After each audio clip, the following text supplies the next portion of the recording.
Welcome again to join us on Daily Zohar. The shiur is dedicated for the success and parnasah of Fegel Sarah Bat Reuven Leib. The Zohar says, come and say, on Shabbat,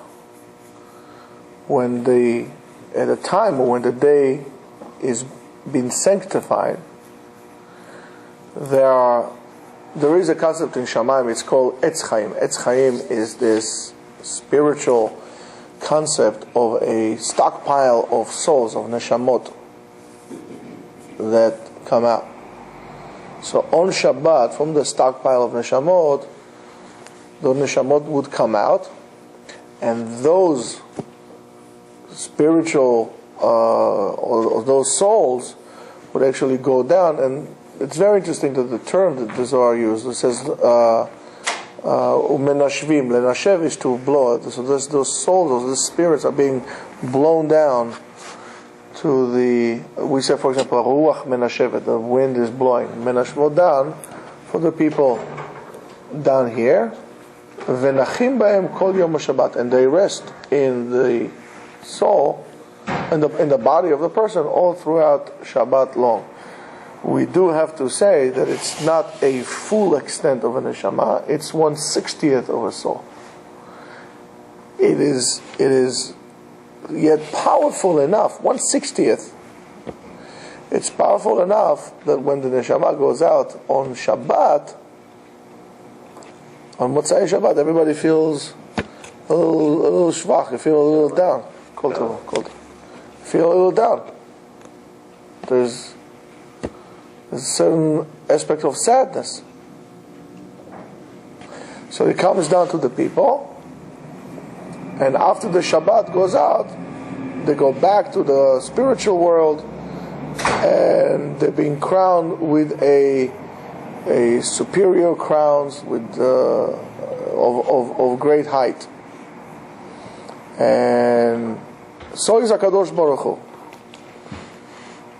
When HaKadosh Baruch Hu calls upon a person a different soul, and when the Torah says, Ki acheret yikach lo, when he takes another one to him, af al pi shenizdammna lo neshama zo, even though another soul comes to him, הנשמה שהייתה לו מתחילה שארה של הראשונה. The soul that is coming now is a remnant of the first one. So it says, Ksuta va'onata lo yigra.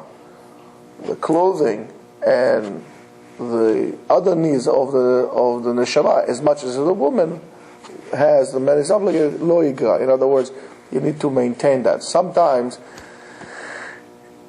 we do say that HaKadosh Baruch Hu will give us nishmat chaim, will put in us nishmat chaim. In other words, awaken our neshama. If our neshama was corrupted, or our neshama became, refreshed the neshama. Not that you're getting a complete new soul, because if you get a complete new soul, you'll be a new person. You have to live again. But rather, the neshama goes in almost like a spiritual overall, and being cleansed, and it comes like new, but it's still remnant of the other one. But what do you need to do? You have to make sure to maintain your neshama and all his needs, all the neshama's needs. And what are the needs of the neshama?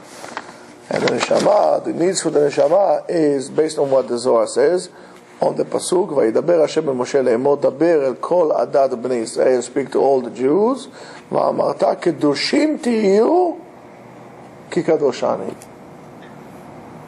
You should be holy, for I am holy. The neshama, our soul, suffers tremendously when we unpurify ourselves. When we live life of impurity, the neshama suffers. And when the neshama suffers, it creates, we'll call it a conflict, but it creates a certain tension in us, and we feel bad, and then what do? We need to cover up. And we do other things to quiet down the noise of the neshama that keeps on screaming and yelling until it becomes corrupt completely, and it's okay. And we don't feel any shame or remorse for anything we do. We feel it's okay. It's not a problem. So it says, so you need to sanctify yourself. Why? Ki kadosh ani. Rabbi Elazar patach. Rabbi Elazar said, Al tihiyu kesus kepered, right? En hevin. Don't be like a horse or like a mule. Now what does it mean? Many times in which the Torah testified upon people and says,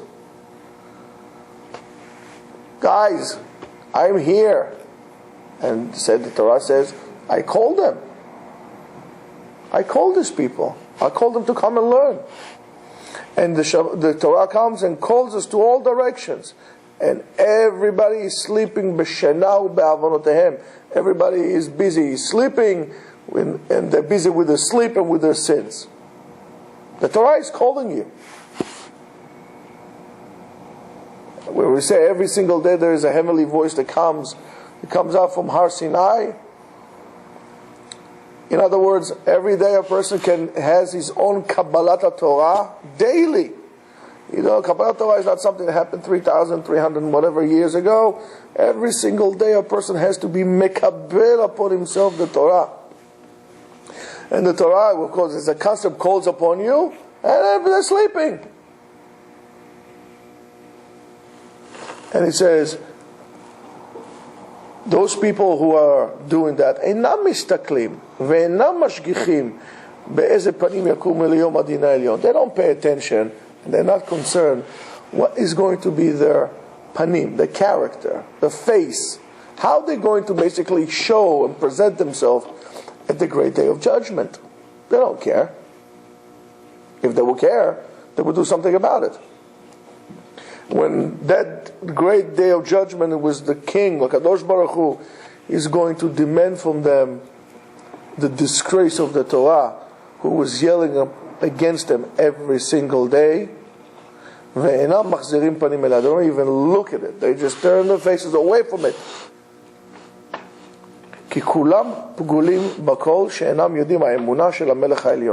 This is a tremendous blemish in which people are affected by, because they don't understand that the emunah in HaKadosh Baruch Hu depends on that aspect of accepting the Torah every single day. Oy lahem ve'oy lenafsham, ki haTorah ma'ida ba'im ve'omeret.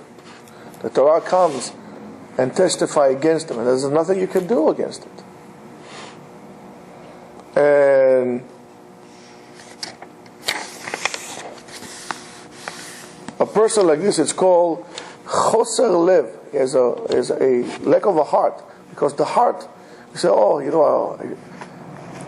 my heart was quenched. I feel bad, So, and why is that? Because your neshama became so gross, so disgusting, so brute, that it didn't bother you. You don't feel it.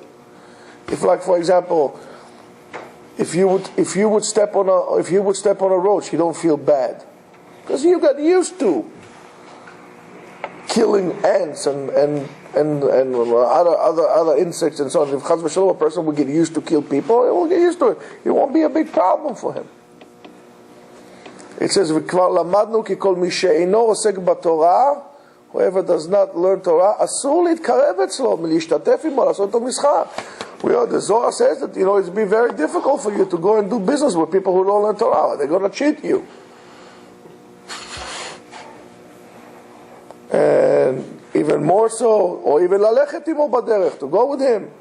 Ki en emunah. You go with a person who doesn't believe, who doesn't learn, right?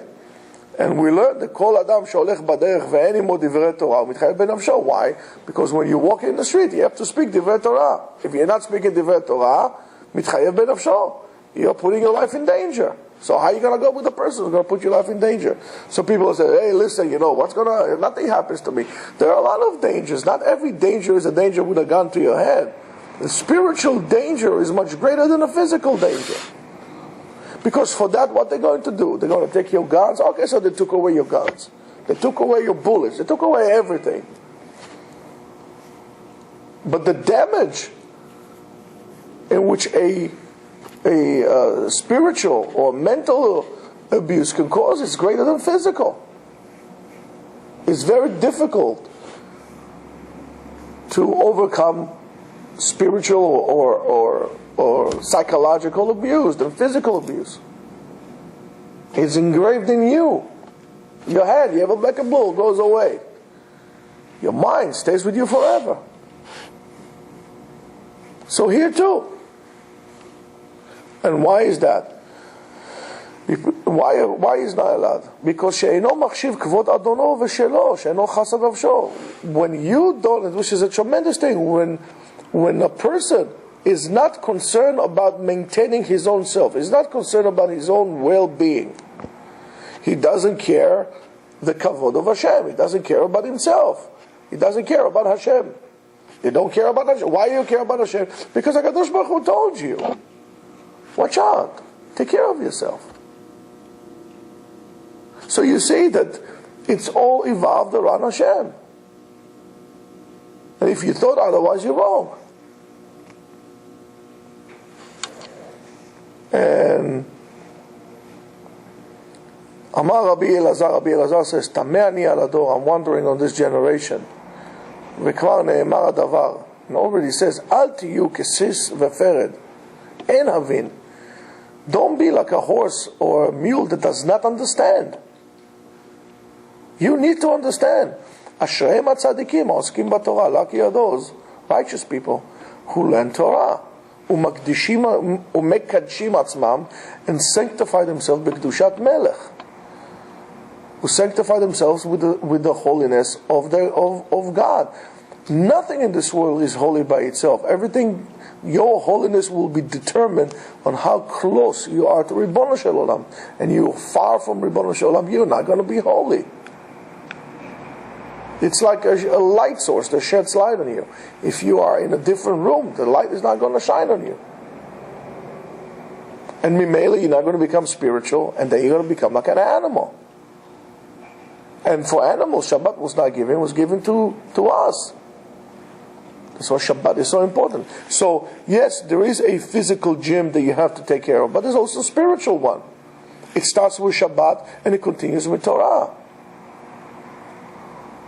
And if you do so, Nimtzaim Kedushim Bakol, if you do so, and you're aware that Kadosh Baruch Hu is ahead of you all the time, It kadashtem v'ayitem kedushim, you should sanctify yourself and you'll be holy. Why? Because I am God and I am holy. If a person knows or is aware of the fact that Kadosh Baruch Hu is around him all the time, mimele, his actions are going to be pure all the time. There's no room for arrogance and self-promotion in the presence of Hashem.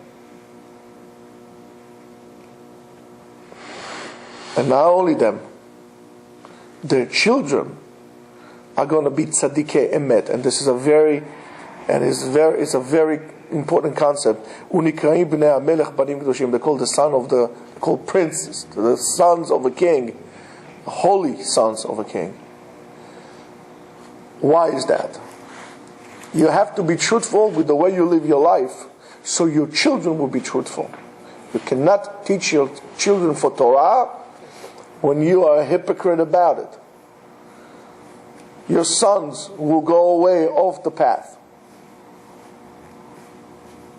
So in order to make sure that your children stay on the path, there's never a guarantee. There's never a guarantee. Your kids also have a free choice. But in order to increase their chances, you have to be fair with your children and live life of the truth. Live life of Kedusha, live life of holiness, live life of Torah. Kedusha and Torah go hand in hand. As much as a person should be careful what he says on Shabbat, he should be careful what he says during the week. As much as you learn, and your willingness to learn is to be able to get down to the bottom of things, to get to the core of the sugiyah, of whatever we learn in the Gemara. You want to make sure that you know exactly how and why they got there. So are you, for your own ways. Apply the skills that you learn in Gemara to your life. Wonder why. See how things have affected you. What's the reason for this? Why am I doing what I'm doing? Why am I looking for? Because if this was a limud in the Gemara, You would ask all the questions in the world. You should be able to learn like this through your life. Why? Not for a doubt, but to have a clarity of what and why are we doing what we're doing. Have a clarity to be able, what we said yesterday. A person would realize one thing. Ana avda de kucha b'richu. I am a servant of Hashem. So if you wanted a Jewish meditation or Jewish mantra, meditate on the concept. I am a servant of Hashem. Ana avda de kucha b'richu. Once you're going to realize that you are a slave of Hashem, it will be easier for you to do what you need to do. You will have a better understanding and less of a conflict because you know your place. You are a servant of God. May it be HaKadosh Baruch Hu will grant us with this great, great title to be called a servant of God. Amen. Ken Yiratzon.